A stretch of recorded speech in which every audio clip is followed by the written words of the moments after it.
मित्रांनो नमस्कार. अतिशय ऐतिहासिक गोष्ट आहे बैलगाड्यात. एक अशी व्यक्ती ज्यांनी खऱ्या अर्थानं बैलगाड्याला राजश्रय दिला आहे, अशी व्यक्ती आज आपल्याबरोबर आहे. तर मी ओळख करून देत नाही, त्याच देतील. मॅडम नमस्कार. हां नमस्ते. मी गायत्री देवी भगवंतराव पंत प्रतिनिधी राणीसाहेब औंध. सालाबादप्रमाणे आमची आज यात्रा चालू आहे. 15 दिवसाची पौष पौर्णिमापासून यात्रा चालू होते आमची. आणि भरपूर बैलगाडी शर्यती असते, बॉडी बिल्डिंग स्पर्धा असते, रेसलिंग स्पर्धा असते, अनेक काही गोष्टी असते तिकडे. ह्याच्यामध्ये सगळ्यात जास्त प्रसिद्धी आणि छंद म्हणतात ना खेळाचं, म्हणजे ते औंध यात्रामध्ये बैलगाडी शर्यती आहेत. बैलगाडी शर्यती मागचे काही वर्षापूर्वी आमचे आजोबा पंजोबा, माझे सासरे, माझा नवरा सगळ्यांनीच ह्याच्यामध्ये वाहून गेले होते. आणि आता हे माझी पळी आहे. मी जास्त करून हे बैलगाडींना जेव्हा कोटाचं बँड होतं तेव्हा तर आम्ही करतच नव्हते, पण जेव्हा बँड उठला तेव्हा हे आम्ही चालू केले आणि खूप जोराने चालू केले. म्हणजे भरपूर लोक येतात बघायला. म्हणजे आज नाही करून पण 40-50 हजार लोक असेल तिकडे. आणि पहिला बक्षीस पण चांगलं लाख रुपये बक्षीस होतं. सर्जा राजा असं त्यांचं नाव होतं. ते बैलांची जोडी फार सुंदर होती. आणि तुम्ही विचारा. तुम्ही आता मैदान पारंपरिक आहे आणि महाराष्ट्रातील अशी बैलगाड्याची मोठी मैदान आणि पारंपरिक मैदान म्हटलं तर औंधचं नाव येतं. पण तुम्ही आता नियोजन कसं, कारण एक तुम्ही मार्गदर्शन देत असाल की असं करा मैदान तसं करा, तर कशा पद्धतीनं मैदानाचं नियोजन झालं? काय झाले, आमच्याकडे कमिटी आहेत. ते कमिटी आम्हाला सगळे प्रश्नाचे उत्तरं व्यवस्थित देतात. जे मला पटते त्याच्यातनं आम्ही ते पुढे जातात आणि जे नाही पटत असेल ते आम्ही बाजूला ठेवतात. आणि तसं ते स्पर्धा आयोजन करायला आम्हाला सोपं पडतं. म्हणजे हे सगळे गावातले शेतकरी असतात आणि त्यांचं जे मनापासनं जे इच्छा असेल, त्यांना ते जे त्यांचं मनाचं असेल, जे पॅशन आहेत त्यांना आपण उचलून धरतात. आणि त्याच्यामुळे आमची बैलगाडी शर्यती हर साल व्यवस्थित आणि चांगली जातात. बरं, पण आता सगळ्या प्रेक्षकांना प्रश्न पडला असेल, तुम्हाला कसं बैलगाड्याचा छंद? कारण तुम्ही आज दिवसभर होता मैदान. हां, मला असं actually I am a animal lover. पण इकडे आमच्या बैलांना कोणी मारहाण नाही करत, ड्रग्ज नाही करत, स्टेरॉइड्स नाही देत. आणि आम्ही स्वतः तिकडे थांबते कारण कोणाला करू पण नाही देत. हे एक इम्पॉर्टंट चीज आहे की ते बैलांना कुठल्या प्रकारे मारहाण नाही व्हायला पाहिजे.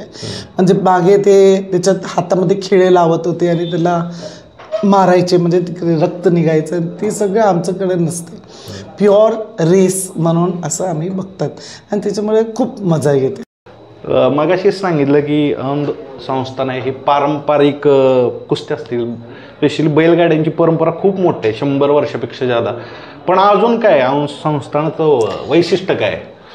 मागे आपल्याकडे मोठे महाराज आणि त्यांचं अगोदर श्रीपतराव महाराज आणि त्यांचा अगोदर भगवान महाराज, त्यांनी सगळ्यांनी खिलाडी बैल इकडे आणले होते. बाळासाहेब खिलाडी बैल. तर ते खिलाडी बैल औंधात पहिला आले होते आणि त्याच्यामुळे हे औंधची या बैलगाडीची शर्यत आहे ती फार प्रसिद्ध झाली. मित्रांनो, म्हणजे नवीन आणि एक चांगली माहिती बऱ्याचशा लोकांना माहीत नसेल. जे खिलार बैल आहेत महाराष्ट्रातील, ते पहिल्यांदा औंध संस्थानात आले होते आणि तिथून ही परंपरा मोठी झाली आणि आज जवळजवळ 100 वर्ष त्याला पूर्ण झाले. तुम्ही सांगताय ॲनिमल लवर आहात आणि मला वाटते ते दिसलं आज, कारण तुम्ही दिवसभर होता. तर त्या बैलगाड्यात जे शर्यत चालू आहे त्यातून तुम्हाला काय दिसलं की भरपूर लोक होते, उत्साह तर ठीक आहे, पण तुम्हाला काय शिकायला भेटलं की बैलगाडा क्षेत्रानं ही गोष्ट मला शिकवली? सगळे जिकडे फार्मर्स होते, जे शेतकरी बैल घेऊन आले होते, त्यांचं मनपूर्वक त्यांनी ते बैलांचं त्यांनी ते जे बघत होते त्याला त्यांना हात लावून बैलांना ते पॅशनेटली एकदम बघत होते. त्यांना 10-15 माणसं धरून चालायचे त्याला. आणि हे सगळं बघून मला खूपच एक शीख भेटली की आपले पण माणसं मुके जानवरला खूप प्रेम करतात. आज ठळकपणे मी बघितलं की तुमचा आज एक आवडीचा बैल आला होता. तुम्ही खूप असं म्हणजे बकासूर. बकासूर काय सांगाल त्या बैलाविषयी?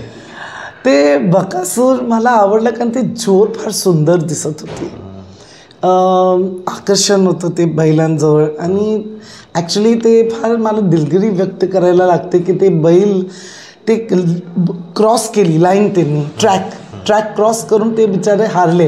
पण दोन्ही बैलचे जे टाय झालं होतं रेसमध्ये, ते दोन्ही बैल एकदम जोरदार होते. आणि ते आपण जसं निर्णय घेतला की दोन्ही ट्रॅकचे बाहेर गेले होते आणि तिसऱ्यांना नंबर दिला, that is very fair and square. आणि I think this should continue. Okay.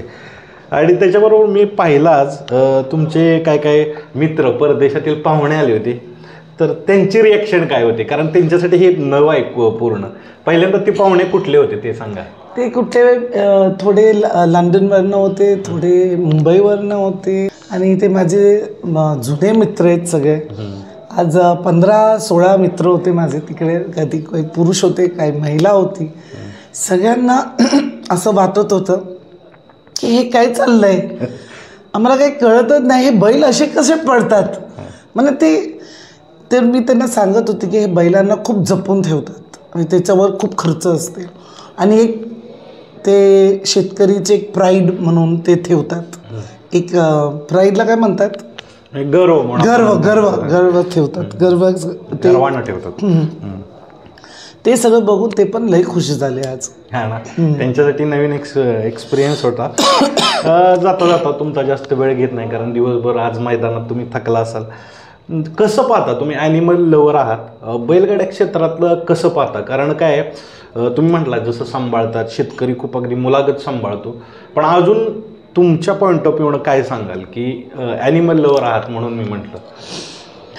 मला तर खूप ॲनिमल्स आवडते. म्हणजे माझ्याकडे कुत्रे आहेत, माझ्याकडे हत्ती होता. आणि ते सगळे ॲनिमल्स ते मुख्य जानवर आहेत. त्यांना प्रेम दिलं तर ते प्रेमच करणार, अनकंडिशनल लव्ह देतात ते परत. माझ्याकडे आत्ता माझं एक छोटंसं पिल्लू आहे ट्रफल, ते यॉर्कशायर टेरियर आहेत. ते माझ्याशिवाय राहतच नाही. म्हणजे का राहत नाही, कारण ते माझ्याकडे इथे प्रेमानं बघते, मी त्यांच्याकडे एक कंपॅनियन म्हणून. असं ते बैल आणि ते शेतकऱ्यांचं पण आहेत. आणि I think it's a lovely feeling. मित्रांनो, का एखादी व्यक्ती बैलगाड्याच्या शर्यतीत थांबत असेल तर ह्याच्या मागचं कारण आहे ॲनिमल लवर आहेत त्या, म्हणजे प्राण्यांवर प्रेम करणारे असतील. मग ते तुम्ही कुत्रे असतील किंवा अजून मांजर असतील आणि बैलही असतील, तर ते बैलांविषयी जे प्रेम आहे ते ह्यांच्याकडं दिसलं. जाता जाता काय सांगाल? अनेक तरुण मुलं आहेत ह्या बैलगाड्याच्या क्षेत्रात आहेत, तुम्ही काय सांगाल? एक ॲनिमल लवर म्हणून तुम्ही काय सांगाल? ॲनिमल लवर असताना तुम्हाला तेवढीच केअरफुल राहायला पाहिजे. तिकडे जे गर्दी होतात ते जरा डिसिप्लिन असायला पाहिजे. माणसांनी ऐकायला पाहिजे की जरा रेस चालू असताना मध्ये पडायचं नाही. आणि जे ॲनिमलला तुम्ही मारहाण करतात ते सगळं आमच्याकडे नसते. तर ते कुठेही असेल तर ते बंद करायला पाहिजे. तेवढंच एक संदेश.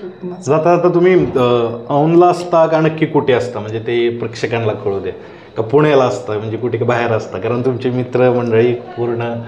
मी तर सगळीकडे असते. मी पुण्याला असते, मी बंबईला असते, मी लंडनला असते. सगळे भागात मी फिरत असते आणि सगळ्याकडनं माहिती घेत असते. तर मित्रांनो, बहुमोल असा वेळ दिला, तर तुम्हाला पुढच्या वाटचालीसाठी शुभेच्छा. आणि असंच तुम्ही प्राण्यांविषयी प्रेम वाढवत राहा. तुमच्याकडून 4 गोष्टी आम्ही शिकतच राहू. धन्यवाद. धन्यवाद. थँक्यू.